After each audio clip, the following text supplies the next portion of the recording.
তুমি মিথ্যে বলছো দিদি, তোমায় কেউ মেরেছে। না ভাই, সত্যি বলছি। কে আর মারবে বলো? কারো কাছে যা পাই না তুমি তা দেবে কেন?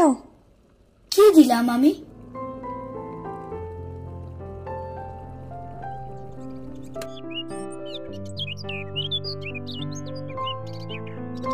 তোমার বরের চাকরি হলে তুমি কি করবে?